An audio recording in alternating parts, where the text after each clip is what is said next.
ನಮಸ್ಕಾರ. Point of view ಕಾರ್ಯಕ್ರಮಕ್ಕೆ ಸ್ವಾಗತ. ದಿನದ ಬೆಳವಣಿಗೆಗಳನ್ನು ವಿಶ್ಲೇಷಣೆ ಜೊತೆಗೆ ಮುಂದಿರುವ ವಿಶೇಷ ಕಾರ್ಯಕ್ರಮ ಇದು. ಇವತ್ತಿನ ಮೊದಲ ಬೆಳವಣಿಗೆಯಾಗಿ ಕೇಂದ್ರದಲ್ಲಿ ಲೋಕಸಭೆಯಲ್ಲಿ ಮನ್ರೇಗಾ ಯೋಜನೆಗೆ ಬದಲಾವಣೆಯಾಗಿ ವಿಬಿಜಿ ರಾಮ್ಜಿ ಹೊಸದಾಗಿ ಪರಿಚಯಿಸಿ ಅದನ್ನ ಇವತ್ತು ಲೋಕಸಭೆಯಲ್ಲಿ ಮಂಡಿಸಿ ಅಂಗೀಕಾರವನ್ನ ಈ ಮಸೂದೆಗೆ ಪಡೆದುಕೊಳ್ಳಲಾಗಿದೆ. ವಿಪಕ್ಷಗಳ ತೀವ್ರ ಗದ್ದಲ ಮತ್ತು ಗಲಾಟೆಯ ನಡುವೆನೆ ಇದನ್ನ ವಿಧೇಯಕವನ್ನ ಮಂಡಿಸಿ ಅದಕ್ಕೆ ತಿದ್ದುಪಡಿಯನ್ನ ಮಂಡಿಸಿ ಅದಕ್ಕೆ ಅನುಮೋದನೆಯ ಪಡ್ಕೊಳ್ಳಲಾಗಿದೆ. ಮನ್ರೇಗಾ ಯೋಜನೆಗೆ ಬದಲಾಗಿ ಈ ಯೋಜನೆಯನ್ನ ತರಲಾಗಿದೆ. 100 ದಿನ ಇದ್ದಂತ ಉದ್ಯೋಗ ಖಾತ್ರಿಯ ದಿನಗಳನ್ನ 125 ದಿನಗಳಿಗೆ ಹೆಚ್ಚೋದು ಮತ್ತು ಬೇರೆ ಬೇರೆ ಅಂಶಗಳನ್ನ ಕೇಂದ್ರ ಸರ್ಕಾರ ಪ್ರಸ್ತಾಪ ಮಾಡಿದೆ. ಆದ್ರೆ ವಿಪಕ್ಷಗಳ ಒಂದು ಆರೋಪ ಏನಿದೆ ಅಂತಂದ್ರೆ, ಗ್ರಾಮೀಣ ಆರ್ಥಿಕತೆ ಮತ್ತು ಗ್ರಾಮೀಣ ಜನರ ಬದುಕಲ್ಲಿ ಒಂದು ರೀತಿ ಬೆಳಕನ್ನ ತಂದಿದ್ದ ಮಹಾತ್ಮ ಗಾಂಧೀಜಿಯವರ ಹೆಸರಲ್ಲಿದ್ದಂತ ಈ ಯೋಜನೆಯನ್ನ ಬದಲಾವಣೆ ಮಾಡೋದ್ರ ಮುಖಾಂತರವಾಗಿ ನಿಧಾನಕ್ಕೆ ಅದಕ್ಕೆ ಎಲ್ಲೂ ನೀರು ಬಿಡೋ ಪ್ರಯತ್ನವನ್ನ ಕೇಂದ್ರ ಸರ್ಕಾರ ಮಾಡ್ತಿದೆ. 60-40 ಅನುಪಾತವನ್ನ ಹೇರಿರೋದ್ರಿಂದ ಸಂಪನ್ಮೂಲಗಳ ಕೊರತೆ ರಾಜ್ಯಗಳಿಗೆ ಉಂಟಾಗತ್ತೆ. ಹಾಗಾಗಿ ನಿಧಾನಕ್ಕೆ ಇದು ಅಳಿವಿನ ಅಂಚಿಗೆ ತಲುಪತ್ತೆ, ಕೇಂದ್ರ ಜವಾಬ್ದಾರಿಯಿಂದ ನುಣುಚ್ಕೊಳ್ಳುತ್ತೆ ಅನ್ನೋ ಆರೋಪವನ್ನ ಮಾಡ್ತಾ ಇದ್ದಾರೆ. ಜೊತೆಗೆ ಈಗಾಗಲೇ ರಾಹುಲ್ ಗಾಂಧಿ ಅವರು ಹೇಳಿದಂತೆ ಒಂದು ಮಹಾತ್ಮ ಗಾಂಧಿಯವರ ಹೆಸರನ್ನ ಬಳಕೆ ಮಾಡೋದು ಮತ್ತು ಅವರ ಯೋಜನೆಗಳು ಮತ್ತು ಬಡವರ ಯೋಜನೆಗಳು ಇವೆರಡೂ ಕೂಡ ಬಿಜೆಪಿ ಅವರಿಗೆ ಮತ್ತು RSS ನವರಿಗೆ ಆಗೋದಿಲ್ಲ ಅಂತ ಅವ್ರು ಹೇಳ್ತಿದ್ದಾರೆ. ಎಲ್ಲ ಗಲಾಟೆ ಗದ್ದಲದ ನಡುವೆನೂ ಅಂಗೀಕಾರ ಸಿಕ್ಕಾಗಿದೆ. ಜಂಟಿ ಸಂಸದೀಯ ಸಮಿತಿಗೆ ಇದನ್ನ ಕಳಿಸಬೇಕು ಅನ್ನೋ ಆಗ್ರಹ ಇತ್ತು. ಆದ್ರೆ ಯಾವ ಆಗ್ರಹಕ್ಕೂ ಕೇಂದ್ರ ಸರ್ಕಾರ ಮಣಿಯದ ಕಾರಣಕ್ಕಾಗಿ ಲೋಕಸಭೆಯಲ್ಲಿ ಈಗ ಮಸೂದೆ ಅಂಗೀಕಾರ ಆಗಿದೆ. ರಾಜ್ಯಸಭೆಯಲ್ಲಿ ಇನ್ನು ಕೂಡ ಇದರ ಬಗ್ಗೆ ಮಸೂದೆ ಅಂಗೀಕಾರ ಆಗಬೇಕಿದೆ. ನಾವು ಬಡ ಜನರ ಆರ್ಥಿಕತೆಯನ್ನ ಹೆಚ್ಚಿಸ್ತೀವಿ ಮತ್ತು ಇತರ ಅಂಶಗಳನ್ನ ಇಲ್ಲಿ ಪ್ರಸ್ತಾಪ ಮಾಡಲಾಗುತ್ತೆ. ಆದ್ರೆ ಈ ಯಾವ ಅಂಶಗಳು ಕೂಡ ಬಡವರ ಜನಜೀವನವನ್ನ ಉತ್ತಮಗೊಳಿಸೋದಕ್ಕೆ ಈ ಮಸೂದೆ ಸಾಧ್ಯ ಮಾಡಿಕೊಡೋದಿಲ್ಲ. ಈಗಿರುವಂತಹ ಜ್ವಲಂತ ಸಮಸ್ಯೆಗಳಿಂದ ಜನರ ಗಮನವನ್ನ ಬೇರೆ ಕಡೆಗೆ ಸೆಳೆಯುವಂತ ಪ್ರಯತ್ನವನ್ನ ಮಾಡಲಾಗತ್ತೆ ಅಂತ ಮತ್ತು ಇಡೀ ದೇಶವ್ಯಾಪಿ ಒಂದು ಅಭಿಪ್ರಾಯ ಇದೆ. ಮಹಾತ್ಮ ಗಾಂಧೀಜಿಯವರ ಹೆಸರನ್ನ ಇದರಿಂದ ತೆಗೆಯೋದ್ರ ಅರ್ಥ ಏನು ಅಂದ್ರೆ, ಯಾರೋ ಒಂದು ಯೋಜನೆಯನ್ನ ಮಾಡಿಟ್ಟಿದ್ದಾರೆ, ಆ ಯೋಜನೆ ಯಶಸ್ವಿ ಆಗಿದೆ, ಆ ಯೋಜನೆಗೆ ವಿಶ್ವಸಂಸ್ಥೆ ಕೂಡ ಪ್ರಶಂಸೆಯನ್ನ ವ್ಯಕ್ತಪಡಿಸಿದ್ರೆ ಈ ಹೊತ್ತಲ್ಲಿ ಆ ಯೋಜನೆಯನ್ನ ಇನ್ನಷ್ಟು ಬೇರೆ ರೀತಿಯಲ್ಲಿ ಬಲಪಡಿಸೋದ್ರ ಬದಲು ಯೋಜನೆಯನ್ನ ಹೆಸರು ಬದಲಾಯಿಸಿ ಬೇರೆ ರೂಪದಲ್ಲಿ ನೀಡೋದ್ರ ಉದ್ದೇಶ ಏನು? ಆ ಯೋಜನೆ ಬಗ್ಗೆ ಇರುವ ಅಸೂಯೆನ ಅಥವಾ ನಿಜವಾಗಿಯೂ ಜನರಿಗೆ ಉಪಯೋಗ ಆಗಬೇಕು ಅನ್ನೋ ರೀತಿನ ಈ ಪ್ರಶ್ನೆಗಳಿದೆ. ಇದ್ರ ಬಗ್ಗೆ ತಮ್ಮ ಪಾಯಿಂಟ್ ಆಫ್ ವ್ಯೂ ಅನ್ನ ಹಂಚ್ಕೊಳ್ಳೋದಕ್ಕೆ ನಮ್ಮ ಜೊತೆಗೆ ಪತ್ರಕರ್ತರು ಮತ್ತು ರಾಜಕೀಯ ವಿಶ್ಲೇಷಕರಾಗಿರುವ ಡಾಕ್ಟರ್ ಬಸವರಾಜ್ ಇಟ್ನಾಳ್ ಅವರಿದ್ದಾರೆ. ನಮಸ್ಕಾರ ಇಟ್ನಾಳ್ ಅವರೇ. ನಮಸ್ಕಾರ. ನಮಸ್ಕಾರ. ಅಂತೂ ಬಿಜೆಪಿ ಮತ್ತು RSS ಪ್ರೇರಿತ ಕೇಂದ್ರ ಸರ್ಕಾರ ಮಹಾತ್ಮ ಗಾಂಧೀಜಿಯವರ ಹೆಸರನ್ನ ತೆಗೆದು ಅದನ್ನ ಅವರ ಬಹಳ ಪ್ರೀತಿಯ ಹೆಸರುಗಳದು ವಿಕಸಿತ್, ರಾಮ್ಜಿ, ವಿಬಿಜಿ ಅನ್ನೋದು ಆ ಹೆಸರನ್ನ ಕೊಟ್ಟು ಒಂದು ಹೊಸ ಮಸೂದೆಯನ್ನ ಪರಿಚಯಿಸಿ ಅದಕ್ಕೆ ಇವತ್ತು ಅಂಗೀಕಾರವನ್ನು ಪಡೆಯಲಾಗಿದೆ. ವಿಪಕ್ಷಗಳ ಧ್ವನಿ ಬಹಳ ಸಣ್ಣದಿತ್ತು, ಹೋರಾಟ ನಡೀತು, ಆದ್ರೆ ಅದು ಬೇಕಾದಂತ ಸಂಖ್ಯಾಬಲದಲ್ಲಿ ಇಲ್ಲ ಕಾರಣಕ್ಕಾಗಿ ಕೇಂದ್ರ ಸರ್ಕಾರ ತನ್ನ ತೀರ್ಮಾನವನ್ನ ತೆಗೆದುಕೊಂಡಿದೆ. ಏನ್ ತಮ್ಮ ಪಾಯಿಂಟ್ ಆಫ್ ವ್ಯೂ ಏನು? ಈ ಹೆಸರು ಬದಲಾವಣೆಯಿಂದ ನಿಜವಾಗಿಯೂ ಏನಾದ್ರೂ ಗ್ರಾಮೀಣ ಪ್ರದೇಶದ ಆರ್ಥಿಕತೆ ಮತ್ತು ಆ ಜನರ ಜೀವನ ಮಟ್ಟ ಸುಧಾರಿಸೋದೇ ಆದ್ರೆ ಅದಕ್ಕಿಂತ ಒಳ್ಳೆ ವಿಚಾರ ಬೇರೆ ಇಲ್ಲ. ಹಾಗಾಗತ್ತೆ ಅಂತ ತಮ್ಗೆ ಅನ್ಸುತ್ತಾ? ಅಥವಾ ಅದರ ಹಿಂದೆ ಇರೋದು ಒಂದು ಕೇವಲ ರಾಜಕೀಯ ದ್ವೇಷನ, ಅಥವಾ ಒಂದು ಯೋಜನೆ ಯಶಸ್ವಿಯಾಗಿ ಅದು ಹಿಂದಿನ ಸರ್ಕಾರಕ್ಕೆ ಹೆಸರು ಮಾಡಿಕೊಡುತ್ತೆ, ಹಾಗಾಗಿ ಇದರ ಒಂದು ಲಾಭವನ್ನ ಅಥವಾ ಕಾರ್ಡನ್ನ ನಾವು ಬಳಸ್ಕೊಳ್ಬೇಕು ಹೆಸರು ಬದಲಾವಣೆ ಮಾಡೋದ್ರ ಮುಖಾಂತರ ಅನ್ನೋ ದುರುದ್ದೇಶನ? ಏನ್ ಅನ್ಸುತ್ತೆ ತಮ್ಗೆ? ಅಲ್ಲ, ಗ್ರಾಮೀಣ ನಿರುದ್ಯೋಗಿ ಕೃಷಿ ಕಾರ್ಮಿಕರಿಗೆ ಇದರಿಂದ ಅನುಕೂಲ ಆಗೋದು ಬಿಡೋದು ಅದೆಲ್ಲ ಗೊತ್ತಿದೆ ನಮ್ಗೆ. ನರೇಗಾ ಸ್ಕೀಮ್ ಅಲ್ಲಿ ಎಷ್ಟು ಚೆನ್ನಾಗಿ ಅದು ಅನುಷ್ಠಾನಗೊಂಡಿದೆ ಮತ್ತು ಅನೇಕರಿಗೆ ಅದು ಸಹಾಯ ಆಗಿದೆ ಅಂತ ಅನೇಕ ಅಂತಾರಾಷ್ಟ್ರೀಯ ಸಂಸ್ಥೆಗಳು ಕೂಡ ಅದಕ್ಕೆ ಮನ್ನಣೆ ಕೊಟ್ಟಿದ್ದಾವೆ. ಹೆಸರನ್ನು ಬದಲಾಯಿಸಿದ ಮಾತ್ರಕ್ಕೆ ಅದರ ಪರಿಣಾಮ ಜಾಸ್ತಿ ಆಗುದಿಲ್ಲ. ಬದಲಾಗಿ ಇದರ ವಿವರಗಳನ್ನು ನೋಡಿದ್ರೆ ಇನ್ನೂ ಸ್ವಲ್ಪ ಕಡಿಮೆ ಉಪಯೋಗ ಆಗೋ ಲಕ್ಷಣಗಳಿದ್ದಾವೆ. ಯಾಕಂದ್ರೆ ಈಗಿನ ಒಂದು ಹೊಸ ಒಂದು ಏನು ಈ ರಾಮ್ಜಿ ಯೋಜನೆಯಲ್ಲಿ ಏನಿದೆ ಅಂದ್ರೆ, ಡಿಮ್ಯಾಂಡ್ ಬೇಸ್ಡ್, ಬೇಡಿಕೆ ಆಧಾರದ ಮೇಲೆ ಉದ್ಯೋಗ ಅಂತ ಒಂದು ಕ್ಲಾಸ್ ಇದೆ ಅಂತ ಕೇಳಿದೆ ನಾನು. Not compulsory as it was in NREGA. ಒಂದು ಅದ್ಬಿಡಿ ವಿವರಗಳನ್ನ, ಟೆಕ್ನಿಕಾಲಿಟಿಗಳನ್ನ ಆಮೇಲೆ ಚರ್ಚೆ ಮಾಡೋಣ. ಆದ್ರೆ ಒಂದು ಸರ್ಕಾರಕ್ಕೆ, ಒಂದು ಸರ್ಕಾರ ಅಂದ್ರೆ ಅದೊಂದು ರಾಜಕೀಯ ಪಕ್ಷ ಸರ್ಕಾರದಲ್ಲಿ ಇರ್ತದೆ, ಅದಕ್ಕೊಂದು ಐಡಿಯಾಲಜಿ ಇರ್ತದೆ, ಅದಕ್ಕೊಂದು ಒಲವು ನಿಲುವುಗಳು ಇರ್ತವೆ. ಅದಕ್ಕೆ ಅನುಗುಣವಾಗಿ ಅವರು ಒಂದು ಹೊಸ ಯೋಜನೆ ರೂಪಿಸಿಕೊಂಡ್ರೆ ಮಾತು ಬೇರೆ. ಅದಕ್ಕೆ ಅನುಗುಣ ನಿಮ್ಗೆ ರಾಮ ಭಕ್ತಿನೇ ಅಷ್ಟು ಇದ್ದು ಬಿಟ್ರೆ ರಾಮನ ಹೆಸರಲ್ಲೇ ನೀವು ಒಂದು ಹೊಸ ಯೋಜನೆ ಮಾಡಿ, ಇನ್ನೊಂದು ಅನುಕೂಲಕರವಾಗುವಂತ ಯೋಜನೆ ಮಾಡಿ, ನಿಜವಾಗ್ಲೂ ನಿಮಗೆ ರಾಮನ ಮೇಲೆ ಭಕ್ತಿ ಇದ್ರೆ. ಇಲ್ಲಿ ಏನಾಗಿದೆ, ಇರೋ ಒಂದು ಈ ದೇಶದ ಅತ್ಯಂತ ಪ್ರಮುಖ ಅಷ್ಟೇ ಅಲ್ಲ, ಈ ದೇಶದ ಒಬ್ಬ ಮಹಾನ್ ನಾಯಕ ಮಹಾತ್ಮ ಗಾಂಧಿ, ಅವನ ಹೆಸರನ್ನ ತೆಗೆದು ರಾಮನನ್ನ ಪ್ರತಿಷ್ಠಾಪನೆ ಮಾಡೋದಿದೆಯಲ್ಲ, ಇದೇ ಒಂದು ದೊಡ್ಡ ರೂಪಕ. ಈ ದೇಶಕ್ಕೆ ಏನು ಆಗ್ತಾ ಇದೆ ಅನ್ನೋದೇ ದೊಡ್ಡ ರೂಪಕ ಇದು. ತಮ್ಮ ಯಾವ ರಾಮನ ಅಜೆಂಡಾ ಇತ್ತು, ಆ ರಾಮನನ್ನ ಬಾಪುವಿನ ಬದಿಗೆ ಸರಿಸಿ, ಬಾಪುವಿನ ಹೆಸರು ಉಳಿಸ್ಕೊಂಡಿದ್ದಾರೆ, ಬಟ್ ಆ ಅಕ್ರೋನಿಮ್ ಅಲ್ಲಿ ಬರೋದಿಲ್ಲ. ಅದು ಆ ಒಂದು ಅಬ್ರಿವೇಶನ್ ಇದೆಯಲ್ಲ, ಸಂಕ್ಷಿಪ್ತ ರೂಪದ ಹೆಸರು ಇದೆಯಲ್ಲ, ಅದರಲ್ಲಿ ಬರೋದಿಲ್ಲ. ಇದು ಒಂದು ರೀತಿಯ ಏನು ಒಂದು ರೀತಿಯ ಇದು ಅತ್ಯಂತ ಕೂಳ ರಾಜಕಾರಣ. ಇದು ಅತ್ಯಂತ ಒಂದು ರೀತಿಯ ಕೀಳು ಮಟ್ಟದ ರಾಜಕಾರಣ. ಇದಕ್ಕೆ ಕಾಂಗ್ರೆಸ್ ಆಗ್ಲಿ ವಿರೋಧ ಪಕ್ಷವಾಗ್ಲಿ ಯಾವ ಮಟ್ಟದಲ್ಲಿ ವಿರೋಧ ಮಾಡ್ತಾರೋ ಬೇರ್ತಾರೋ ಆ ಮಾತು ಬೇರೆ. ಬಟ್ ಇದು ನಿಚ್ಚಳವಾಗಿ ಕಾಣುವ ರೀತಿಯಲ್ಲಿ ಏನು ಜನರಿಗೆ ಏನ್ ಹೇಳಕ್ ಕೊಟ್ಟಿದ್ದೀರಿ? ಈ ದೇಶಕ್ಕೆ ಮಹಾತ್ಮ ಗಾಂಧಿಗಿಂತ ರಾಮ ಮುಖ್ಯ, ರಾಮ ಮಹಾತ್ಮ ಗಾಂಧಿ, ನೀವು ಈ ಒಂದು ಹೋಲಿಕೆಯನ್ನ ಮಾಡಕ್ ಕೊಟ್ಟಿದ್ದಾರಲ್ಲ, ಯಾಕೆ ಬೇಕು ಈ ಹೋಲಿಕೆ? ಪುಣ್ಯಕ್ಕೆ ಮೋದಿಜಿ ಅಂತ ಇಡ್ಲಿಲ್ಲ ಇದಕ್ಕೆ ಯೋಜನೆ ಹೆಸರು, ಅದನ್ನು ಇಡೋ ಲಕ್ಷಣಗಳಿದಾವೆ. ಹಿಂಗೆ ಹೋಗ್ಬಿಟ್ರೆ ಯಾಕೆ ಎಕ್ಸಾಕ್ಟ್ಲಿ ಬದಲಾಯಿಸುವ ಕಾರಣ ಏನಿತ್ತು? ಯಾಕಂದ್ರೆ ಯಶಸ್ವಿ ಯೋಜನೆ ಶ್ರೇಷ್ಠನಾಗೆ ಬರಲಿ. ನಮ್ಗೆ ಪ್ಲಾನಿಂಗ್ ಕಮಿಷನ್ ಮಾಡಕ್ ಬರೋದಿಲ್ಲ, ಅದಕ್ಕೆ ಇರೋ ಪ್ಲಾನಿಂಗ್ ನೀತಿ ಆಗುತ್ತೆ ನಾನು ಮಾಡ್ಕೊಂಡ್ಬಿಡ್ತೇನೆ ಎಲ್ಲ ನನ್ನ. ಕರೆಕ್ಟ್. ಈಗ ಇಟ್ನಾಳ್ ಅವ್ರೆ, ಒಂದ್ ಅರ್ಥ ಆಗದಿರೋದು ಅಥವಾ ಗೊತ್ತಿಲ್ಲ ಯಾಕೆ ಇದು ಚರ್ಚೆ ಆಗ್ತಿಲ್ಲ ಅಂತ, ನಾವ್ ಈ 11 ವರ್ಷಗಳಲ್ಲಿ ನೋಡಿದ್ರೆ ನರೇಂದ್ರ ಮೋದಿ ಅವರ ಸರ್ಕಾರ ಒಂದು IIT ತರದ ಸಂಸ್ಥೆನೋ, IIM ತರದ ಸಂಸ್ಥೆನೋ, ಅಥವಾ ಬೆಂಗಳೂರಿನ HAL ಈ ತರದ ಸಂಸ್ಥೆಯನ್ನು, ಅಥವಾ JNU ತರದ ಒಂದು ಯೂನಿವರ್ಸಿಟಿಯನ್ನು ಏನನ್ನು ಮಾಡಿಲ್ಲ. ಪ್ರತಿಮೆ ಮಂದಿರ, ಈ ತರದ ಮಸೀದಿ ಅಥವಾ ಇನ್ಯಾವುದೋ ಒಂದು ದ್ವೇಷ, ಇದರಲ್ಲೇ ಕಾಲ ಕಳೆದಿದೆ ಹೊರತು ಇರುವ ಉತ್ತಮ ಯೋಜನೆಗಳನ್ನು ಈ ಮಟ್ಟಿಗೆ ಅದನ್ನ ದುರ್ಬಲಗೊಳಿಸಿದ್ರೆ ಏನ್ ಮಾಡೋದಕ್ಕೆ ಹೊರಟಿದೆ? ಮೊದಲೇ ಭಾರತದ ಆರ್ಥಿಕತೆ ಕುಸಿತಾ ಇದೆ, ಗ್ರಾಮೀಣ ಆರ್ಥಿಕತೆ ಅಂತೂ ಇಲ್ಲ. ಈಗ ನಿಮ್ಗೆ ಒಬ್ಬ ವ್ಯಕ್ತಿನ ದ್ವೇಷ ಮಾಡ್ತಿರೋ ಅನ್ನೋ ಕಾರಣಕ್ಕಾಗಿ ಆ ವ್ಯಕ್ತಿ ಮಾಡಿರೋಂತ ಒಳ್ಳೆ ಕೆಲಸಗಳನ್ನು ನಾವು ಮುಗಿಸಾಕ್ಬಿಡ್ತೀವಿ ಅನ್ನೋದು ಇದು ಯಾವ ತರದ ರಾಜಕೀಯ? ಒಂದು ಯೋಜನೆಯನ್ನ ಅವ್ರು ಮಾಡಿದೀವಿ ಅಂತ ಎದೆ ತಟ್ಟಿ, ಉಜ್ವಲ ಯೋಜನೆ ಅಂತ ಅದೇನೋ ಅದಕ್ಕೆ ಬೇರೆ ಹೆಸರು ಕೊಟ್ಟು ಮಾಡಿದ್ರು. ಆ ಕಡೆ ಗ್ಯಾಸ್ ಅನ್ನು ಫ್ರೀ ಆಗಿ ಕೊಡ್ಲಿಲ್ಲ, ಸಬ್ಸಿಡಿನೂ ಕಿತ್ತಾಕಿದ್ರು, ಈ ಕಡೆ ಒಲೆನೂ ಇಟ್ಕೊಳಂಗಿಲ್ಲ. ಅಂದ್ರೆ ಏನಿದು ಗೊತ್ತಾಗ್ತಿಲ್ಲ. ಈಗ ಈ ಎಂತ ವಿಚಿತ್ರ ಪರಿಸ್ಥಿತಿ ಅಂದ್ರೆ, ಈ ಬಿಜೆಪಿ ಮತ್ತು ಈ ತರದ ಸಂಘ ಪರಿವಾರದ ನಾಯಕರುಗಳಿಗೆ ಮಹಾತ್ಮ ಗಾಂಧಿಯ ದ್ವೇಷವನ್ನು ಕೂಡ ಬಹಿರಂಗವಾಗಿ ಗಟ್ಟಿಗೆ ಹೇಳ್ಕೊಳಕ್ಕೂ ಆಗೋದಿಲ್ಲ. ಅದನ್ನು ಹೇಳಲಾರ ಇವರು ಮತ್ತೆ ಬಾಪುನ ಜಪಾನ ಮಾಡ್ತಾರೆ, ಈ ಕಡೆ ಗೋಡ್ಸ್ ಜಪಾನ ಮಾಡ್ತಾರೆ, ಕೊನೆಗೆ ಈ ತರದೊಂದು ಅಧ್ವಾನ ಮಾಡ್ತಾರೆ. ಇದೊಂದು ಧೂರ್ತ ರಾಜಕಾರಣ. ನಿಮಗೆ ರಾಮನ ಮೇಲೆ ಭಕ್ತಿ ಇದ್ರೆ, ನಿಮಗೆ ಬೇರೆ ಯಾವುದೋ ಶಿವನ ಬಗ್ಗೆ ಭಕ್ತಿ ಇದ್ರೆ, ಆ ರಾಮನ್ನ ಆರಾಧಿಸೋಕೆ ನಿಮ್ಗೆ ಸಂಸ್ಥೆಗಳ ಕಟ್ಟಿ, ದೇವಸ್ಥಾನ ಕಟ್ಟಿ, ಆಶ್ರಮ ಕಟ್ಟಿ, ಶಿವಾಲಯ ಕಟ್ಟಿ. ಆದ್ರೆ ಇದೆಲ್ಲ ಕಟ್ಟಬೇಕಾದ್ರೆ ಇನ್ನೊಂದನ್ನ ಕೆಡವಿ ಕಟ್ಟಬೇಕನ್ನೋ ಒಂದು ವಿಚಾರ ಏಕೆ ಬರ್ತದೆ? ನೀವು ರಾಮನ ಯೋಜನೆ ಮಾಡಿ, ನೀವು ಮಹಾತ್ಮ ಗಾಂಧಿಯನ್ನ ಕೆಡವಿ ಕಟ್ಟಬೇಕು ಅನ್ನೋ ಯೋಚನೆ ಯಾಕೆ? ಎಲ್ಲದೂ ಅದು ಹಾಗೆ ಇದೆಯಲ್ಲ ಇಟ್ನಾಳ್ ಅವ್ರೀಗ. ಬಿಜೆಪಿ ಮತ್ತು RSS ಪ್ರೇರಿತ ಏನು ಅಂತಂದ್ರೆ, ಅವ್ರು ಎಲ್ಲವನ್ನ ವ್ಯಕ್ತಿಯ ಧ್ಯೇಯೋದ್ದೇಶಗಳೇನಿತ್ತು, ಅವರ ಆದರ್ಶಗಳು, ಅದನ್ನ ಪ್ರತಿಮೆಗೆ ಸೀಮಿತ ಮಾಡೋದು ಅವ್ರ ಉದ್ದೇಶ. ಅಂಬೇಡ್ಕರ್ ಬಗ್ಗೆ ನಾವೇನ್ ಮಾಡ್ದಂಗೆ ಯಾರು ಮಾಡಿಲ್ಲ. ಅಂಬೇಡ್ಕರ್ ಭವನ ಮಾಡಿದೀವಿ, ಸ್ಮಾರಕ ಮಾಡಿದೀವಿ, ಅದು ಮಾಡಿದೀವಿ. ಪಟೇಲ್ರನ್ನ ಅಲ್ಲೊಂದು ಪ್ರತಿಮೆ ಮಾಡಿ ಕೂರಿಸ್ಬಿಟ್ರು. ಈಗ ಗಾಂಧೀಜಿ ಹೆಸರು ಹೇಳಿದ್ರೆ ಹಾಗೆ ಮಾಡ್ತಿದ್ದಾರೆ. ಅಂದ್ರೆ ಪ್ರತಿಯೊಂದಕ್ಕೂ ನಿಮ್ಗೊಂದು ಪ್ರತಿಮೆ ರೂಪವನ್ನು ಕೊಟ್ಟು ಆ ಮುಖಾಂತರವಾಗಿ ಅವ್ರನ್ನ ಕೂರಿಸ್ಬಿಡೋದು. ಸುಮ್ನೆ ನಿಮ್ಮ ಆದೇಶಗಳು ಹೊರಗಡೆ ಬರಬಾರ್ದು ಅನ್ನೋ ರೀತಿ. ಅಲ್ಲ, ಪ್ರತಿಮೆ ಮಾಡಿ ಕೂರಿಸೋದು ಒಬ್ಬ ವ್ಯಕ್ತಿಯ ಆದರ್ಶಗಳಿಗೆ ಮಾಡುವ ದೊಡ್ಡ ಒಂದು ಅಪಚಾರ. ಪ್ರತಿಮಾ ಸಂಸ್ಕೃತಿನ ಒಂದು ದೊಡ್ಡ ಅದೊಂದು ಏನ್ ಹೇಳ್ತಾರೆ, ಅದೊಂದು ಒಳ್ಳೆಯ ಕಲ್ಪನೆ ಅಲ್ಲ. ಆದ್ರೆ ಈ ವಿಚಾರದ ಬಗ್ಗೆ VBG ರಾಮ್ಜಿ ಏನಿದೆಯಲ್ಲ, ಹೇಳೋಕೆ ಎಷ್ಟು ಕೆಟ್ಟದಾಗಿದೆ ನೋಡಿ. ಅದು ನರೇಗೆ ಎಷ್ಟು ಸರಳವಾಗಿತ್ತು, VBG ರಾಮ್ಜಿ ಅಂತ ಏನೇನೋ ಹೇಳ್ಬೇಕಾಗತ್ತೆ ಇನ್ಮೇಲೆ. ಆಮೇಲೆ ಇದರಿಂದ ಏನಾಗತ್ತೆ, ಏನ್ ಮೆಟಫಾರಿಕಲಿ, ರೂಪಕವಾಗಿ ಈಗ ಈ ಯೋಜನೆ ಫಲಾನುಭವಿಗಳಿಗೆಲ್ಲ ನಮಗೆ ರಾಮ್ಜಿ ಆಶೀರ್ವಾದ ಇದೆ, ರಾಮ್ಜಿ ಆಶೀರ್ವಾದ ಅಂತ ಹೇಳ್ಕೋಬೇಕು ಅನ್ನೋ ಉದ್ದೇಶ ಇರುವುದು. ಅಲ್ಲಿ ಕೆಲ್ಸನೇ ಸಿಗದೆ ಕರೆಕ್ಟ್. ಈಗ ಸಿಕ್ಕಿದ್ರೆ ರಾಮ್ಜಿ ನಮ್ಗೆ ಆಶೀರ್ವಾದ ಇದೆ ಅಂತ ಹೇಳ್ಬೋದು.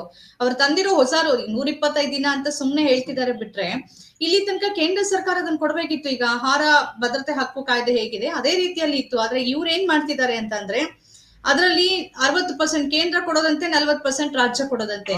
ರಾಜ್ಯಗಳು ಮೊದಲೇ ಸಂಪನ್ಮೂಲದ ಕೊರತೆಯಿಂದ ಸಾಕಾಗಿ ಹೋಗಿದೆ ಅಂತ ಸಂದರ್ಭದಲ್ಲಿ ಅವ್ರು ಹೇಗ್ ಮಾಡೋಕ್ಕಾಗತ್ತೆ? ಅಲ್ಲಿ ಮತ್ತೆ ಕೊರತೆ ಕಂಡು ಬರೋದಿಲ್ವಾ? ನೀವ್ ಹೇಳ್ದಂಗೆ ಹೆಸರು ಬದಲಾಯಿಸೋದು ಒಂದು, ಇನ್ನೊಂದು ಕಾಂಗ್ರೆಸ್ ಸರ್ಕಾರ ಅಟ್ಲೀಸ್ಟ್ ಪಾರದರ್ಶಕತೆಯನ್ನ ಕೊನೆ ಕ್ಷಣದಲ್ಲಿ, ಈಗ ಮಾಹಿತಿ ಹಕ್ಕು ಕಾಯ್ದೆ ಇರ್ಬೋದು ಅಥವಾ ಕಡ್ಡಾಯ ಶಿಕ್ಷಣ ಹಕ್ಕು ಕಾಯ್ದೆ ಇರ್ಬೋದು, ಈ ತರದೆಲ್ಲವೂ ಜನರಿಗೆ ಸರ್ಕಾರದ ಕಡೆಯಿಂದ ನೇರವಾಗಿ ಸಿಗಬೇಕು ಅಂತ ಮಾಡಿದಾಗ ಅದೆಲ್ಲದಕ್ಕೂ ಕೊಕ್ಕೆ ಹಾಕೋ ಕೆಲಸವನ್ನ ಇವ್ರು ಮಾಡ್ತಿದ್ದಾರೆ. ಹಂಗಾದ್ರೆ ಇವ್ರು ಮಾಡಿರೋದೇನು ಇಟ್ನಾಳವ್ರೆ?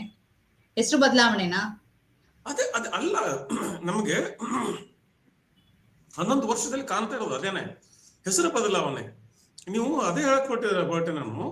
ಈಗ ನೀವು ಹೊಸದನ್ನೇನೋ ಮಾಡದೇ ಇರುವಂತ ಒಬ್ಬ ಮನುಷ್ಯ ಏನ್ ಮಾಡ್ತಾನೆ, ಇರೋದನ್ನ ತನ್ನದನ್ನ ಆಗಿಸೋದಕ್ಕೆ ಹೆಸರು ಬದಲಾಯಿಸ್ಬಿಡೋದು. ಇದು ನನ್ನದೊಂದು ಹೆಸರು ಬದಲಾಯಿಸ್ಬಿಡೋದು. ಇದೊಂಥರ ನಮ್ ಬೆಂಗಳೂರಲ್ಲಿ ಅಲ್ಲಿ ಇಲ್ಲಿ ಆಗ್ತಾವಲ್ಲ, ಆಸ್ತಿ ಲಪಟಾಯಿಸ್ತಾರಲ್ಲ, ಖಾಲಿ ಜಾಗ ನೋಡ್ಕೊಂಡು ಬೇರೆ ಹೆಸರಲ್ಲಿ ಟ್ರಾನ್ಸ್ ಮಾಡ್ಕೊಂಡು ನಮ್ದು ಅಂತ ಹೇಳ್ಕೊಂಡ್ಬಿಡ್ತಾರಲ್ಲ, ಆ ರೀತಿ ಕೆಲಸಗಳು ಇವೆಲ್ಲ. ಯಾರೋ ನೆಹರು ಮಾಡ್ತಾರೆ, IIT IIM ನೆಹರು ಮಾಡ್ತಾರೆ, ಒಂದು ದೊಡ್ಡ ಒಂದು ಅಂತಾರಾಷ್ಟ್ರೀಯ ಮಟ್ಟದಲ್ಲಿ ನಾನ್ ಅಲೈನ್ ಮೂವ್ಮೆಂಟ್ ಅಂತ ನೆಹರು ಮಾಡ್ತಾರೆ. ಇಡೀ ಒಂದು ಜಗತ್ತಿಗೆ ಒಂದು ಮಾದರಿ ಆಗುವಂತ ಅನೇಕ ಒಂದು ಸಮಾಜವಾದಿ ಎಕಾನಮಿಯನ್ನು ಆ ಸಂದರ್ಭದಲ್ಲಿ ಅಗತ್ಯವಾದಂತೆ ಕಟ್ತಾರೆ. ಅದೆಲ್ಲವನ್ನು ಬಿಟ್ಟು ನೆಹರುವನ್ನ ಹೀಗಳೆಯೋದು ಮಾತ್ರ. ಯಾವಾಗ ಈಗ ನಿಂತ್ಕೊಂಡು ನೀವು ನೆಹರು ಅವರ ಹೆಗಲ ಮೇಲೆ ನಿಂತ್ಕೊಂಡು ನೆಹರು ಅವರನ್ನ ಹೀಗಳೆಯೋದು, ಮಹಾತ್ಮ ಗಾಂಧಿ ಹೆಗಲ ಮೇಲೆ ಕೂತ್ಕೊಂಡು ಮಹಾತ್ಮ ಗಾಂಧಿ ಮೇಲೆ ನೀವು ಚೀತು ಅನ್ನೋದು, ಅವ್ರ ಹೆಸರು ಕೆಡಿಸೋದು, ಅವ್ರಿಗೇನು ಅಪಪ್ರಚಾರ ಮಾಡೋದು, ಈ ಸಾಧನೆನ ಬಿಟ್ಟು ಕಪೋಲ ಕಲ್ಪಿತ ಆರೋಪಗಳನ್ನ ಮಾಡೋದು, ಅವರ ಕ್ಯಾರೆಕ್ಟರ್ ಅಸಾಸಿನೇಷನ್ ಮಾಡೋದು, ಚಾರಿತ್ರ್ಯರಣ ಮಾಡೋದು. ರಾಜೀವ್ ಗಾಂಧಿ ಹಾಗೆ ನರಸಿಂಹರಾವ್ ತಕ್ಕೊಂಡು ಒಪ್ಕೊಂಡ್ಬಿಟ್ಟಿದ್ದಾರೆ ಅವರು, ನಮ್ಮವ್ರು ಇವರು ಅಂತ. ಯಾಕಂದ್ರೆ ಅಯೋಧ್ಯೆ ವಿಚಾರದಲ್ಲಿ ಸ್ವಲ್ಪ ನರಸಿಂಹರಾವ್ ಸ್ವಲ್ಪ ಸೌಮ್ಯವಾಗಿ ನಡ್ಕೊಂಡ್ಬಿಟ್ರಲ್ಲ, ಅದಕ್ಕೆ ಅವ್ರನ್ನ ತಗೊಂಡ್ಬಿಟ್ಟಿದ್ದಾರೆ, ಆ ಕಡೆ ತಗೊಂಡ್ಬಿಟ್ಟಿದ್ದಾರೆ ನರಸಿಂಹರಾವ್ ಅವ್ರನ್ನ. ಮನಮೋಹನ್ ಸಿಂಗ್ ಹಾಗಲ್ಲ. ಮನಮೋಹನ್ ಸಿಂಗ್ ಸ್ವಲ್ಪ ಅವ್ರ ಬಗ್ಗೆ ಗೌರವ ಇದ್ರು ಕೂಡ ಅವ್ರಿಗೆ ಪಪೆಟ್ ಅನ್ನೋದು, ಕೈಗೊಂಬೆ ಅನ್ನೋದು, ಈ ತರ ಚಾರಿತ್ರ್ಯದ ಕೆಲಸನೇ. ಸಾಧನೆ ಬಗ್ಗೆ ಮಾತಾಡೋದಿಲ್ಲ. ಅಲ್ಲ, ಸಾಧನೆ ಬಗ್ಗೆ ಮಾತಾಡೋದು ಬೇಡ ಇಟ್ನಾಳ್ ಅವ್ರೆ, ಹೋಗ್ಲಿ, ನಿಮಗೆ ಅಷ್ಟು ಈರ್ಷೆ ಇದ್ರೆ ಮಾತಾಡೋದು ಬೇಡ. ಅವ್ರಿಗಿಂತ ಹೆಚ್ಚಿನ ಸಾಧನೆ ಮಾಡಿದ್ರೆ ಜನನೇ ಮಾತಾಡ್ತಾರೆ, ಅವ್ರೇನ್ ಮಾತಾಡ್ಬೇಕಾಗಿಲ್ಲ. ಮಾತಾಡ್ತಾರೆ, ಜನ ಮಾತಾಡ್ತಾರೆ. ಈಗ ನೆಹರುಗಿಂತನೂ ಅಥವಾ ಜಗತ್ತೇ ಆರ್ಥಿಕತೆಯಿಂದ ಕುಸಿದು ಹೋದ ಸಂದರ್ಭದಲ್ಲಿ ನರೇಗಾ ತರದ ಯೋಜನೆ ತಂದು ಭಾರತದ ಆರ್ಥಿಕತೆಯನ್ನ ಗಟ್ಟಿಗೊಳಿಸಿದಂತ ಒಬ್ಬ ಮಹಾನ್ ಆರ್ಥಿಕ ತಜ್ಞನ ಹೆಚ್ಚುವರಿಯಾಗಿ ಏನಾದ್ರು ಕೆಲಸ ಮಾಡಿದ್ರೆ ಅದನ್ನ ಜನ ನೆನ್ಪಿಟ್ಕೊಳ್ತಾರೆ. ಆದ್ರೆ ಇವ್ರು ಏನ್ ನೆನ್ಪಿಟ್ಕೊಳ್ಬೇಕು? ಅಲ್ಲಿ ಮಂದಿರ ನೆನ್ಪಿಟ್ಕೋಬೇಕು, ಇಲ್ಲಿ ಗಲಾಟೆ ನೆನ್ಪಿಟ್ಕೋಬೇಕು, ಇಲ್ಲ ಅವ್ರ ಭಾಷಣ ನೆನ್ಪಿಟ್ಕೋಬೇಕು. ಅದನ್ನ ಬಿಟ್ಟು ಏನಿಲ್ಲ. ಹೆಸರು ಬದಲಾಯಿಸಿದ್ದು ಎಲ್ರಿಗೂ ಗೊತ್ತಿತ್ತು, ಯೋಜನಾ ಆಯೋಗ ಅಂತ, ಈಗ ನೀತಿ ಆಯೋಗ ಹೋಗಿದೆ. ಇವರನ್ನ ನೆನಪಿಟ್ಕೊಳ್ಳೋದು ಮಾತುಗಳಿಂದ ಮಾತ್ರನೇ. ಆ ಮಾತುಗಳು ಹೇಗೆ ಅಂದ್ರೆ ಈ ಸಮಾಜವನ್ನು ವಿಚಿತ್ರ ಮಾಡುವ ಮಾತುಗಳು. ಈ ಸದನದಲ್ಲಿ ಮಾತಾಡ್ತಾರೆ, ಹೊರಗಡೆನೂ ಅದನ್ನೇ ಮಾತಾಡ್ತಾರೆ. ಒಬ್ಬ ಅಲ್ಪಸಂಖ್ಯಾತ ಸಂಸದನ ಬಗ್ಗೆ ಕೆಟ್ಟದಾಗಿ ಮಾತಾಡ್ತಾರೆ, ಹೊರಗಡೆ ಬಂದು ಮತ್ತೆ ಮಾತಾಡ್ತಾರೆ. ಒಂದು ಸಮುದಾಯ ನಮಗೆ ಬೇಡ ಅಂತ ಅನ್ನೋ ಅರ್ಥದಲ್ಲಿ ಅನೇಕ ನಾಯಕರು ಮಾತಾಡ್ತಾರೆ. ಮಹಾತ್ಮ ಗಾಂಧಿಯಿಂದ ಹಿಡಿದು ನೆಹರುವಿಂದ ಹಿಡಿದು ಸೋನಿಯಾ ಗಾಂಧಿವರೆಗೂ, ರಾಹುಲ್ ಗಾಂಧಿವರೆಗೂ ಅವಮಾನಕರವಾಗಿ ಮಾತಾಡ್ತಾರೆ. ಒಂದು ರಾಜಕೀಯ ಅರ್ಥಪೂರ್ಣ ಸಂವಾದ ಏರ್ಪಾಡಾಗೋದಿಲ್ಲ ಇಲ್ಲಿ. ಆದ್ರೆ ಈ ಮಾತುಗಳು ಎಷ್ಟು ಡೇಂಜರಸ್ ಆಗಿ ಬಿಟ್ಟಿದೆ ಅಂದ್ರೆ, ಈ ಮಾತುಗಳೇ ಈಗಿನ ಪೊಲಿಟಿಕಲ್ ನ್ಯಾರೇಟಿವ್ ಆಗಿಬಿಟ್ಟಿದೆ. ಕೇವಲ ರೆಟರಿಕ್, ಇನ್ ಇಂಗ್ಲಿಷ್ ಹೇಳ್ತೀವಿ, ಆ ತರ ರೆಟರಿಕ್ ಮಾತ್ರ ಪೊಲಿಟಿಕಲ್ ನ್ಯಾರೇಟಿವ್ ಆಗಿದೆ, not delivery, not good governance. ನೀವು ಡಿಸೆಂಬರ್ 25 ಬರ್ತದೆ, ಇನ್ನೊಂದು ವಾರದಲ್ಲಿ ಕ್ರಿಸ್ಮಸ್ ರಜೆ ಬೇಡ ಅಂತ ಗುಡ್ ಗವರ್ನೆನ್ಸ್ ಡೇ ಅನ್ನೋದು. ಈ ತರದ ಒಂದು ಏನದು ಟ್ವಿಸ್ಟಿಂಗ್ ದ ನ್ಯಾರೇಟಿವ್ ಅಷ್ಟೇ ಇದು. ಡಿಸೆಂಬರ್ 25 ಕ್ರಿಸ್ಮಸ್ ಅನ್ನೋದಕ್ಕೆ ಏನ್ ಕಷ್ಟ, ಅದಕ್ಕೆ ಗುಡ್ ಗವರ್ನೆನ್ಸ್ ಡೇ ಅನ್ಬೇಕಂತ. ನಿಮ್ಗೆ ಏನ್ ಅನ್ಸುತ್ತೆ ಅಂದ್ರೆ, ಏನೇ ಪ್ರಯತ್ನ ಪಟ್ರು ಕೂಡ ಗಾಂಧೀಜಿಯನ್ನ ಈ ದೇಶದ ಅಸ್ಮಿತೆಯಾಗಿ ತೆಗೆದುಹಾಕ್ಬೇಕು ಅನ್ನೋ ಅವರ ಒಳ ಮನಸ್ಸಿನ ಪ್ರಯತ್ನಗಳಿಂದ ಸಫಲ ಆಗತ್ತಾ? ಅಥವಾ ನೆಹರು ಮಾಡಿದ ಯೋಚನೆಗಳನ್ನ ಈ ದೇಶಕ್ಕೆ ಆ ಸಂದರ್ಭದಲ್ಲಿ ದೇಶ ಇದ್ದ ಸ್ಥಿತಿ, ಅವ್ರು ಮಾಡಿರೋ ಕೆಲಸಗಳನ್ನ ಇತಿಹಾಸದ ಪುಟಗಳಿಂದ ತೆಗೆದು ಹಾಕ್ಬೇಕು ಅಂತ ಹೊರಟಿದಾರಲ್ಲ, ಬೇರೆ ಬೇರೆ ರೂಪದಲ್ಲಿ, ಸಾಧ್ಯ ಆಗತ್ತಾ ಇಟ್ನಾಳ್? ಅಲ್ಲ, ಇತಿಹಾಸ ಬರೆಯಕ್ಕೆ ಇವ್ರು ಯಾರು? ನೆಹರು ಆಗ್ಲಿ, ಗಾಂಧಿ ಆಗ್ಲಿ, ಸರ್ದಾರ್ ಪಟೇಲ್ ಆಗ್ಲಿ, ಆ ಒಂದು ತಲೆಮಾರ ನಾಯಕರೆಲ್ಲ ಕೇವಲ ಭಾರತ ದೇಶದ ನಾಯಕರಲ್ಲ, ಅವರು ಅಂತಾರಾಷ್ಟ್ರೀಯ ನಾಯಕರುಗಳು. They are international politicians. ಅಂತಾರಾಷ್ಟ್ರೀಯ ಮಟ್ಟದಲ್ಲಿ ಅವರ ದಾಖಲೆಗಳಿರ್ತವೆ, ಅವರ ಇತಿಹಾಸ ರೆಕಾರ್ಡ್ ಆಗಿರ್ತದೆ. ಬ್ರಿಟಿಷ್ ಲೈಬ್ರರಿ ಇತಿಹಾಸ ಇರ್ತದೆ, ಫ್ರಾನ್ಸಿನ ಲೈಬ್ರರಿ ಅವರ ಇತಿಹಾಸ ದಾಖಲಾಗಿರ್ತದೆ, ಜಪಾನಲ್ಲಿ ದಾಖಲಾಗಿರ್ತದೆ, ಜರ್ಮನಿಯಲ್ಲಿ ದಾಖಲಾಗಿರ್ತದೆ. ಇವ್ರು ಏನ್ ಬದಲಾಯಿಸೋದಿದ್ದಾರೆ? ಲೈಫ್ ಮ್ಯಾಗಝಿನ್ ಆಫ್ ಅಮೆರಿಕಾ, ಅಲ್ಲಿ ದಾಖಲಾಗಿರ್ತದೆ. ಅನೇಕ ಸಿನಿಮಾಗಳು ಬಂದಿದ್ವೆ, ಕಾದಂಬರಿಗಳು ಬಂದಿದ್ವೆ. ಏನೆಲ್ಲ ಬದಲಾಯಿಸಿ ಹೋಗ್ತಾರೆ ಇವರು. ಗಾಂಧಿ ಪ್ರತಿಮೆ ತೆಗೆದು ಗೋಡ್ಸೆ ಪ್ರತಿಮೆ ಹಾಕ್ತಾರೆ ಇನ್ಮೇಲೆ. ಆಕೆ ಇವರು ತಮ್ಮ ರಾಜಕೀಯ ಬೇಳೆನ ಬೇಯಿಸ್ಕೋಬಲ್ರ, ರಾಜಕೀಯ ಅಸ್ತಿತ್ವ ಉಳಿಸ್ಕೋಬಲ್ರ? ಗಾಂಧಿ ಪ್ರತಿಮೆ ತೆಗೆದಾಕಿ ಗೋಡ್ಸೆ, ಅದೇ ಇವತ್ತು ಡಿ ಕೆ ಶಿವಕುಮಾರ್ ಹೇಳಿದ್ರಲ್ಲ, ಗಾಂಧಿ ನೋಟಿನ ಮೇಲೆ ಗಾಂಧಿ ತೆಗೆದು ಗೋಡ್ಸೆ ಹಾಕಿ ನೋಡೋಣ ಅಂತೇಳಿ ಮಾಡಿ ಉಳ್ಕೊಳ್ಳಿ ರಾಜಕೀಯವಾಗಿ. ಕಷ್ಟ ಆಗತ್ತೆ. ಇದೇನೋ ಒಂದು ನೆರೇಟಿವ್, ಯಾವ್ದೋ ಒಂದು ಅರೆಬೆಂದ ಒಂದು ಅಪ್ರಬುದ್ಧ ಹುಡುಗರಿಗೆ ಹೇಳೋ ನೆರೇಟಿವ್ ಬೇರೆ, ಒಂದು ವಾಸ್ತವವಾಗಿ ಒಂದು ಒಂದು ಒಂದು ನಿಖರವಾದ ಇತಿಹಾಸವನ್ನ ಹೇಳೋದು ಬೇರೆ. ಅಲ್ಲ, ಆದ್ರೆ ದೇಶದ ಬಹುಸಂಖ್ಯಾತರ ಮನಸ್ಥಿತಿಯನ್ನ ಬದಲಾಯಿಸಿದ್ಯಾ ಅಂತ. ಈಗ ಫೋಟೋ ಹಾಕಿದ್ರು ಕೂಡ, ಈಗ ನಿಮ್ಗೆ ವಿಧಾನಸೌಧದಲ್ಲಿ ಸಾವರ್ಕರ್ ಫೋಟೋ ಹಾಕಿದ್ದಾರೆ, ಅದಕ್ಕೆ ಹೆಚ್ಚು ಮೆಚ್ಚುಗೆನೆ ವ್ಯಕ್ತ ಆಯ್ತು. ಗೋಡ್ಸೆ ಫೋಟೋ ಹಾಕಿದ್ರು ಕೂಡ ಅದೇ ತರ ಬರೋ ಮನಸ್ಥಿತಿಯನ್ನ ಬೆಳೆಸ್ಬಿಟ್ಟಿದ್ದಾರೆ ಆಲ್ರೆಡಿ. ವಿದೇಶದಲ್ಲಿ, ಅಂತಾರಾಷ್ಟ್ರೀಯ ಮಟ್ಟದಲ್ಲಿ ಬೇರೆ ವಿಚಾರ, ದೇಶದ ಒಳಗೆ ಹೇಗಿದೆ ಸ್ಥಿತಿ? ದೇಶದ ಒಳಗೆ ಬಹಳಷ್ಟು ಒಂದು ಇಡೀ ತಲೆಮಾರು ಈ ಒಂದು ತಪ್ಪು ಇತಿಹಾಸವನ್ನ, ತಪ್ಪು ಅಜೆಂಡಾವನ್ನೇ ಇತಿಹಾಸ ಅಂತ ಅನ್ಕೊಂಡ್ಬಿಟ್ಟಿದೆ. ಅಜೆಂಡಾ ಬೇರೆ, ಇತಿಹಾಸ ಬೇರೆ. ಪ್ರೊಪಗಾಂಡ ಬೇರೆ, ಫ್ಯಾಕ್ಟ್ ಬೇರೆ. ಈ ಪ್ರೊಪಗಾಂಡವನ್ನ ಫ್ಯಾಕ್ಟ್ ಅಂತ ಒಂದು ತಲೆಮಾರನ್ನ ನಂಬಿಸ್ಬಿಟ್ಟಿದ್ದಾರೆ ಅವರು. ಅದು ಮಾತ್ರ ವಿಷಾದಕರ, ಬಟ್ ಅದು ವಾಸ್ತವ. ಅದನ್ನ ನಾವು ವಿ ಕ್ಯಾನಾಟ್ ಎಸ್ಕೇಪ್ ಬ್ಯಾಕ್, ಅದನ್ನ ಅಲ್ಲಗಳಿಯಕ್ಕಾಗೋದಿಲ್ಲ. ಅದನ್ನ ಹೇಳಿದ್ರಲ್ಲಿ ಈ ಸಾವರ್ಕರ್ ವಿಚಾರದ ಬಗ್ಗೆ, ಸಾವರ್ಕರ್ ಭಾವಚಿತ್ರವನ್ನ ಸಂಸತ್ತಿನಲ್ಲಿ ಹಾಕಿದ್ಯಾರು? ಇಂದಿರಾ ಗಾಂಧಿ ಅವರು. ಮತ್ತೆ ಈ ಬೇರೆ ಬೇರೆ ವಿಚಾರ, ಈ ಕಾಂಗ್ರೆಸ್ನವ್ರಿಗೆ ಸ್ವಲ್ಪ ಸ್ಪಷ್ಟತೆ ಬೇಕು. ನೀವು ಸಾವರ್ಕರ್ನು ಕೂರಿಸ್ತೀರಿ ಸಂಸತ್ತಿನಲ್ಲಿ, ವಿಧಾನಸಭೆಯಲ್ಲಿ, ಬಸವನನ್ನು ಕೂರಿಸ್ತೀರಿ, ಗಾಂಧಿಯನ್ನು ಕೂರಿಸ್ತೀರಿ, ಏನಿದ್ರ ಅರ್ಥ? ಕಾಂಗ್ರೆಸ್ ನಾನು ಕೇಳ್ತಾ ಇರೋದು ಏನಿದ್ರ ಅರ್ಥ? ಇದೆಲ್ಲ ಮಾಡಿದ ಕಾಂಗ್ರೆಸ್, ಬಿಜೆಪಿ ಸರ್ಕಾರದಲ್ಲಿ ಬಂದಿಲ್ಲ. ಇವು ಸಂಸತ್ತಿನಲ್ಲಿ ಸಾವರ್ಕರ್ ಬಂದಿದ್ದು ಬಿಜೆಪಿ ಸರ್ಕಾರದಲ್ಲಿ ಅಲ್ಲ, ಕಾಂಗ್ರೆಸ್ ಕರ್ನಾಟಕದಲ್ಲಿ, ಬೆಳಗಾವಿಯಲ್ಲಿ, ಕರ್ನಾಟಕದಲ್ಲಿ ಬಂತು ಬಿಡಿ, ಕರ್ನಾಟಕ ಬೇರೆ ವಿಚಾರ ಮಾಡಿ. ನಾನು ಹೇಳ್ತಾ ಇರೋದು ಸಂಸತ್ತಿನಲ್ಲಿ. ನೀವು ಹೇಗೆ ಗಾಂಧಿಯನ್ನ, ಸಾವರ್ಕರ್ನ, ಬಸವಣ್ಣನ ಒಟ್ಟಿಗೆ ಒಂದೇ ಸಾಲಲ್ಲಿ ಕೂರಿಸ್ತೀರಿ? ನೀವು ಏನ್ ಹೇಳಕ್ ಹೊಟ್ಟಿದ್ರಿ ಜನಕ್ಕೆ? ಇವ್ರನ್ನ ಹೇಳ್ಕೊತಾರ ಸಾವರ್ಕರ್ ದೊಡ್ಡ ಸೇನಾಣಿ ಅಂತ. ನೀವು ಒಪ್ಕೊಂಡ್ಬಿಟ್ರೆ ಹಾಗಾದ್ರೆ ಅದನ್ನ ನೀವು ಮತ್ತೆ ಎಲ್ಲಿ ನ್ಯಾರೇಟಿವ್ ಇದೆ? ಏನನ್ನ ಹೇಳಕ್ ಹೊಟ್ಟಿದ್ರಿ ನೀವು? ಯಾರನ್ನ ನಂಬೋನ? ಈ ದೇಶದ ಜನತೆ ಹೇಳಿದ್ರಲ್ಲ, ಕೆಲವೊಂದು ವಿಚಾರಗಳನ್ನ ನಂಬಿಸ್ಬಿಡ್ತಾರೆ ಅಂತ. ಆ ನಂಬಿಸಿದನ್ನ ಅಲ್ಲಗಳೆಯವರು ಯಾರಿದ್ದಾರೆ? ಅಲ್ಲಗಳೆದು ಗಟ್ಟಿಯಾಗಿ ಮಾತಾಡ್ಬೇಕಲ್ಲ. ಓಕೆ, ಅಲ್ಲ ಏನಾಗಿದೆ ಇಟ್ನಾಳ್ ಅವ್ರೆ, ಹಿಂದೆ ನಿಮ್ಗೆ ಯಾವುದೇ ವಿಚಾರ ಇರ್ಲಿ, ಜನಕ್ಕೆ ತಲುಪೋದ್ ನಿಧಾನ ಆದ್ರೂ, ಈ ತರದ ಟೆಕ್ನಾಲಜಿ ಇಲ್ಲದೆ ಇದ್ರು ಜನರಿಗೆ ಒಂದು ಅರಿವು ಬರ್ತಾ ಇತ್ತು, ಅದರ ವಿರುದ್ಧ ಒಂದು ಹೋರಾಟ, ಚಳುವಳಿಗಳು ರೂಪುಗೊಳ್ತಾ ಇತ್ತು. ಈಗ ಕಿಸಾನ್ ಮೋರ್ಚಾ ಹೇಳ್ತಾ ಇದೆ, ಇದು ರೈತರಿಗೆ, ಗ್ರಾಮೀಣ ಭಾಗದಲ್ಲಿ ರೈತರಿಗೆ ಬಹಳ ದೊಡ್ಡ ತೊಂದರೆಯನ್ನ ಕೊಡುತ್ತೆ, ಉದ್ಯೋಗದ ಕೊರತೆ ಉಂಟಾಗತ್ತೆ, ಹಾಗಾಗಿ ಯುವಕರು, ರೈತರು ಇದ್ರ ಬಗ್ಗೆ ಧ್ವನಿ ಎತ್ತಬೇಕು ಅಂತ. ಆದ್ರೆ ಮಹಾತ್ಮ ಗಾಂಧಿಯವರ ಹೆಸರನ್ನ ಬದಲಾವಣೆ ಮಾಡಿದ್ರು, ತೊಂದರೆ ಆಗತ್ತೆ ಅಂತ ಗೊತ್ತಿದ್ರು ಕೂಡ ಸಿಡಿದೇಳುವ ಅಥವಾ ಒಂದು ಚಳುವಳಿ, ಆಂದೋಲನವನ್ನ ರೂಪಿಸುವಂತ ಜನ ಇಲ್ಲ. ಆ ಸಾಧ್ಯತೆಗಳು ಕಾಣಿಸ್ತಾ ಇಲ್ಲ, ಎಲ್ಲ ವಿಚಾರಗಳು ಗೊತ್ತಿದ್ದನು.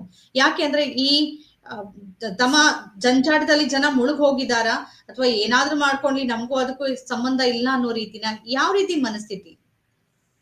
ಒಂದು ಇದನ್ನು ಸರಿ, ಈಗ ರಾಜಕೀಯವಾಗಿ ಇದನ್ನ ವಿರೋಧ ಮಾಡ್ಬೇಕಾದವರು ಅಥವಾ ಜನರ ಮಧ್ಯೆ ಇದರ ವಿರುದ್ಧವಾಗಿ ಒಂದು ಚಳುವಳಿ ರೂಪಿಸಬೇಕಾದವರು ವಿರೋಧ ಪಕ್ಷದ ಜನರು. Principal opposition is Congress.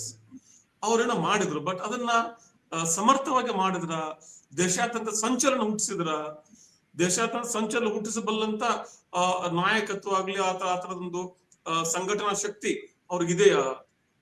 ಆ ಬಗ್ಗೆ ಯೋಚನೆ ಇದೆಯಾ ಅವ್ರಿಗೆ? ಒಂದು ರೀತಿ ಪರ್ಯಾಯ ನ್ಯಾರೇಟಿವ್ ನಾವು ದೇಶಾದ್ಯಂತ ಕಟ್ಟಬೇಕು, ಈ ಸಂಘ ಪರಿವಾರದ ಒಂದು ಪ್ರೊಪಗ್ಯಾಂಡವನ್ನ ಎದುರಿಸೋದಕ್ಕೆ, ವಾಸ್ತವನ ಹೇಳೋದಕ್ಕೆ.